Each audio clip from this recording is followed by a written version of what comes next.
Olá, começamos mais um programa de entrevista sobre inovação, denominado Marcos Inovação. E hoje nós temos um convidado muito especial, que é o Salmo Raskin, que é considerado um dos melhores geneticistas do Brasil. Salmo, você pode nos contar um resumo da sua carreira acadêmica e profissional, por favor? Agradecer, dizer que é uma honra estar aqui no teu programa e vou contar um pouquinho sobre a minha carreira, né? Eu acho que a minha carreira começa com meu pai, porque o meu pai era médico, foi médico durante mais de 55 anos, eu sou filho caçula, e a medicina que ele fazia é uma medicina muito diferente do que nós fazemos hoje, né? E ele atendia em casa, né? O consultório era junto com a nossa casa, no lado da nossa casa, coisa que hoje é algo muito difícil de acontecer. Então, os pacientes do meu pai, eles batiam na porta de casa, qualquer hora do dia ou de madrugada, o pai levantava e ia lá atender. Então, aquilo com certeza marcou muito, né, a minha infância, e ali eu comecei a achar interessante a profissão que ele tinha. E aí, então, eu fiz o vestibular para medicina. Eu entrei muito jovem na faculdade, tinha 16 anos, e entrei na Universidade Federal do Paraná, no meu primeiro vestibular, e aí fiz o curso de medicina. Quando acabou o curso, eu fiz uma especialização em pediatria, no Hospital das Clínicas mesmo, residência de pediatria, por mais 2 anos. E no final do segundo ano, tinha que fazer um trabalho de conclusão do curso, e o professor que me orientava me deu o tema A Engenharia Genética e o Futuro da Pediatria. Isso era 1989. E eu fiz, então, um trabalho sobre esse tema de genética, me interessei muito e por aquelas coincidências que só o destino explica. Esse professor, 2 meses depois, foi convidado para dar aulas nos Estados Unidos. E eu acabei minha residência médica 3 meses depois e perguntei para ele se ele conseguiria um lugar para mim aprender na prática aquilo que eu tinha feito no trabalho de conclusão de curso. E ele conseguiu para mim, então, um estágio na divisão de genética do Departamento de Pediatria da Universidade de Vanderbilt, em Nashville, nos Estados Unidos, e que era um grande serviço de genética médica como subespecialidade da pediatria. E aí lá fui eu. E fiquei 3 anos, então, nos Estados Unidos. É importante ressaltar uma coisa que é uma certa coincidência importante da minha vida, né? É que quando eu cheguei lá nos Estados Unidos, o meu chefe perguntou para mim se eu queria fazer parte do projeto Genoma Humano, porque o ano era então 1990 e a Universidade de Vanderbilt tinha sido convidada para fazer parte do projeto Genoma Humano. Eu mal sabia o que era o projeto Genoma Humano, mas achei que devia ser interessante e, obviamente, aceitei. Depois, com o passar dos meses, entendi que era o maior projeto científico de genética da história, da qual eu tive a oportunidade, então, pela coincidência do destino, de fazer parte como um dos primeiros brasileiros desde o primeiro momento. E então fiquei 3 anos lá nos Estados Unidos, nesse ambiente do projeto Genoma Humano. Depois retornei para Curitiba, onde eu nasci, onde eu sempre morei. E aqui, então, eu montei o meu laboratório e a minha clínica de genética. E aí comecei a trabalhar nessa área. Agora já está completando, então, 27 anos que eu trabalho na área de genética médica. Salmo, quando a gente vai numa consulta a um nutrólogo, ele sempre diz que dá para fazer um perfil genético e que aquilo vai te dizer o que você deve comer e o que você não deve comer. Isso procede ou não? Infelizmente, ainda não chegamos lá. Nós estamos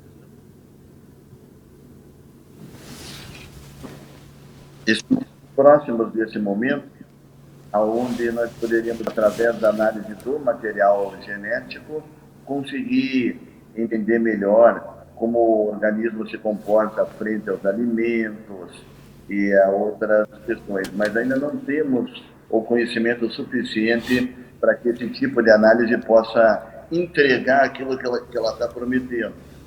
Mas, assim como na parte de medicamentos também, que estamos próximos do dia onde a gente vai poder fazer um teste genético numa pessoa e entender melhor que tipo de medicamento é adequado para ela. Mas ainda não chegamos lá. Salmo, o que é o aconselhamento genético e quais as situações que ele contempla? Boa parte do meu trabalho, do meu dia a dia, é fazendo o tal do aconselhamento genético, né? Que ele é, no fundo, para simplificar, a consulta ou as consultas do médico geneticista.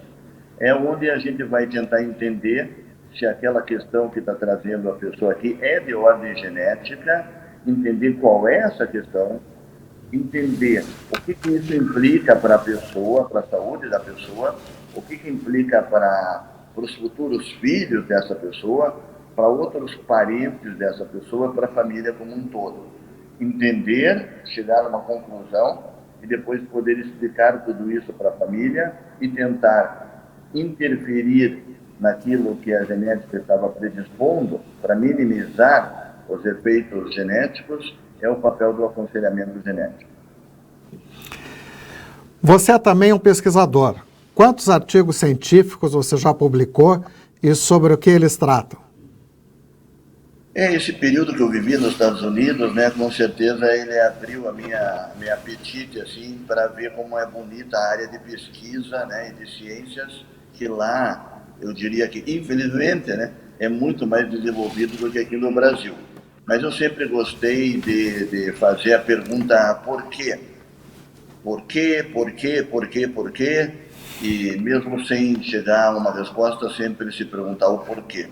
Então, isto algo que define a minha carreira científica. Eu já publiquei mais de 170 artigos científicos internacionalmente reconhecidos, como pesquisador do CNPq, e gosto muito realmente dessa parte científica. Além de médico e pesquisador, você foi professor de quase todas as faculdades de medicina daqui de Curitiba, por mais de 2 décadas. Qual o maior desafio no ensino da medicina e qual o maior prazer em ser professor? Realmente, eu tive a oportunidade de ter milhares de alunos mesmo no curso de graduação de medicina. E o grande desafio foi sempre desestigmatizar a genética. Quando a gente fala de genética, as pessoas pensam que é uma coisa complexa, difícil de entender, e daí vira chata, né? Porque tudo que a gente não sabe, que é difícil, a nossa cabeça transforma em chata, né? Aquilo que é fácil, que a gente compreende, é bacana.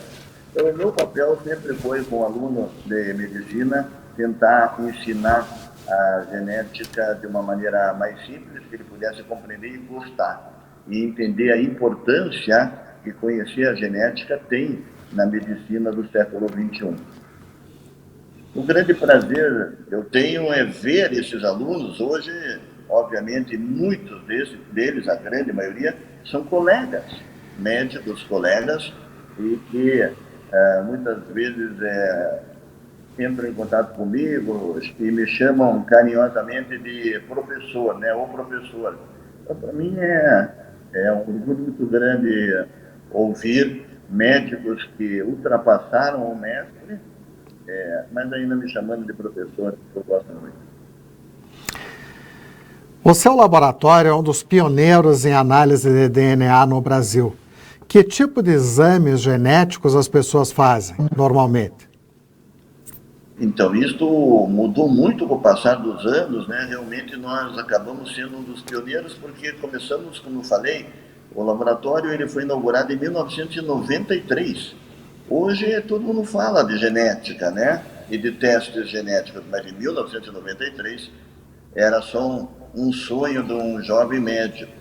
E naquela época, então, o teste de DNA era o famoso teste de paternidade, que nós fizemos bastante aqui no nosso laboratório no começo.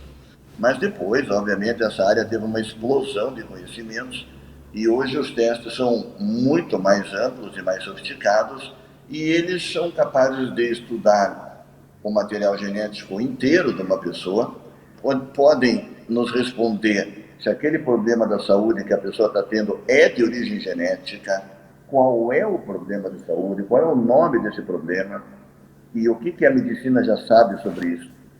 Também os testes são capazes de dizer, em certas circunstâncias, se a pessoa está em risco de vir a desenvolver algum problema de saúde, como, por exemplo, certas formas de câncer hereditário, né? Todo mundo conhece a história da Angelina Jolie, né, que ela fez um desses testes capaz de predizer que ela estava em alto risco de vir a ter um câncer de mama e de ovário. É um exemplo dos testes que nós fazemos. Também fazemos os testes para saber se uma pessoa que é parente de alguém que tem uma dessas doenças hereditárias estaria em risco ou não de vir a ter filhos com essa doença. É possível fazer isso também. E agora, mais recentemente, novos testes estão aparecendo na genética, como, por exemplo, testes que determinam a ancestralidade da pessoa. Muito legal, porque a partir do DNA da saliva de uma pessoa, a gente consegue analisar milhares de anos de ancestralidade dela, dizer de onde os ancestrais vieram. É outro tipo de teste mais novo que está aparecendo agora na genética. Você tem um trabalho político na defesa das pessoas com doenças raras. Você pode contar um pouco dessa trajetória, por favor? Realmente, como as doenças genéticas, elas são todas raras, todas, né? Talvez com exceção da síndrome de Down, que é o que todo mundo conhece, as outras 8.000 doenças genéticas que ninguém conhece, né, são doenças bastante raras. E se você pegar todas as doenças raras, 80% delas são de origem genética. Então, com o passar dos anos, hoje eu estou aqui na minha ficha de consultório, está no número 48.000. Isso significa que eu já vi quase 50.000 pessoas e famílias com doenças genéticas, que são todas, como eu disse, doenças raras. E eu comecei a notar, há muitos anos atrás, que por mais diferente que essas doenças sejam uma da outra, tem muita coisa em comum. A dificuldade dessas famílias chegarem no diagnóstico, a falta de conhecimento da população e dos próprios profissionais de saúde sobre essas doenças mais raras, a falta de ensino na própria faculdade sobre doenças raras, a dificuldade de acesso a tratamento. A indústria farmacêutica não tem muito interesse em desenvolver medicamentos para doenças raras, e quando tem, é muito difícil que o governo aprove a liberação desses medicamentos para a população. Então, eu comecei a ter uma atividade política, não partidária, mas em defesa dos pacientes com doenças raras, e sempre que eu posso, então, eu tento atuar nas esferas, seja no executivo, no legislativo, no judiciário, tentando ajudar os pacientes com doenças raras. Esta semana, Marcos, nós tivemos uma grande vitória, que eu vou dar um exemplo dessa atividade política, né? Começou a ter evidências científicas de que os indivíduos com síndrome de Down têm um risco muito maior de serem infectados pelo Covid do que outras pessoas que não têm síndrome de Down. E pior, quando infectados pelo Covid, eles têm um risco muito maior de vir a óbito pelo Covid do que outras pessoas que não têm síndrome de Down. Só para dar um exemplo, um adulto com 40 anos com síndrome de Down, ele tem o mesmo risco de vir a óbito por Covid do que um senhor idoso de 70 a 75 anos de idade. Então, diante dessa informação, eu iniciei um trabalho político junto a senadores para que na vacinação de Covid, que agora se inicia, fosse dada uma prioridade para os indivíduos adultos com síndrome de Down. E, para minha felicidade, isso foi aprovado essa semana e as pessoas com síndrome de Down vão ter uma prioridade na vacinação para a Covid. Então, esse tipo de trabalho político que eu faço em defesa de quem tem uma doença rara. Muito bem.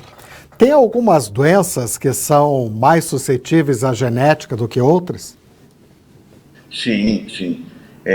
Eu costumo separar, sobre esse aspecto que você fez a pergunta, as doenças em dois grandes grupos. É um olhar do geneticista, né?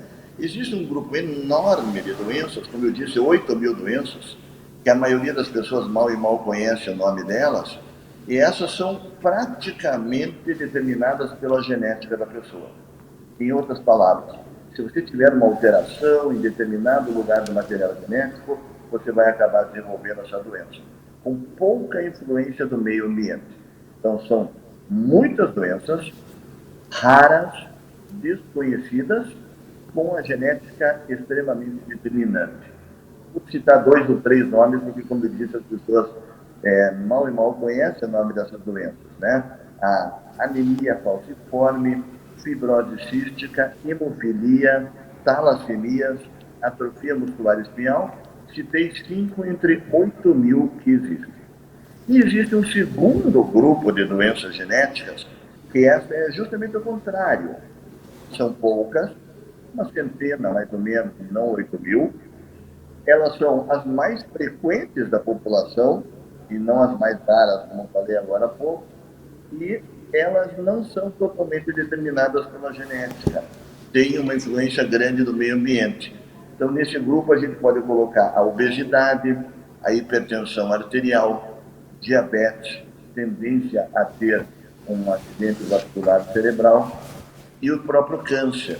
Doenças que, na maioria das vezes, têm um pequeno componente genético, mas onde a genética não é determinante. Então, são 2 grupos bem diferentes. Salmo, houve uma conversa que as vacinas para o coronavírus alterariam o nosso material genético. Isso procede ou não? Realmente a gente tem ouvido bastante isso, né? Isso realmente não tem nenhum embasamento científico e nem prático, né? Vou até falar um pouco da parte científica, mas hoje nós já temos mais de 60 milhões de pessoas vacinadas para a Covid no mundo. Verdade que o nosso país está só começando a vacinação, né? Mas outros países estão já muito avançados. Israel já vacinou mais de metade da população. A Inglaterra, os Estados Unidos também vacinaram muita gente, né? E então, algumas pessoas que falam que têm um pouco de medo, um pouco de insegurança com a vacina e prefeririam esperar que outros se vacinassem antes. Eu entendo. Apenas eu digo para essas pessoas que não precisam mais esperar, porque 60 milhões de pessoas já se vacinaram, número bem grande, né? Essas vacinas, elas não alteram o material genético de forma alguma, não há como elas alterarem o material genético. A vacina que nós estamos recebendo nesse momento no Brasil, que é a Coronavac, é uma vacina de vírus morto, para o qual todos nós, já recebemos inúmeras vacinas desse tipo e não alterou o nosso material genético. As vacinas mais modernas, de RNA mensageiro, sequer chegam ao núcleo da célula, onde está o nosso material genético. Então também não tem como elas alterarem. E as vacinas de vetores, que são as vacinas de DNA, como da Oxford, da AstraZeneca, elas vão até o núcleo, mas não se integram no material genético. E já existem outras vacinas com a mesma metodologia, que foram aplicadas, por exemplo, na África, para proteger do vírus Ebola, e não se conhece nenhum efeito adverso grave das vacinas. Então, as vacinas, elas são uma grande vitória da ciência, pouquíssimos efeitos adversos, e uma pessoa consciente que coloca num lado a chance de vir a se infectar pelo Covid e os problemas graves que isso pode trazer, incluindo a morte, e no outro lado, os pequenos e raríssimos efeitos adversos que uma dessas vacinas pode trazer, não pensa 2 vezes e só não se vacina se não tiver acesso às vacinas. Eu agradeço ao doutor Salmo Raskin e quero só complementar que nós temos muito orgulho de ter um geneticista dessa qualidade aqui em Curitiba, e eu deixo agora a palavra para as suas considerações finais. Eu é que agradeço essa oportunidade de desmistificar a genética usando seu programa de grande audiência e que as pessoas confiem na ciência, confiem na pesquisa, confiem na genética, porque são ferramentas que só podem melhorar nossa qualidade de vida e o nosso tempo de vida com qualidade. Confie na medicina, no médico, na pesquisa e na ciência. Doutor Salmo, muito obrigado. Obrigado a vocês.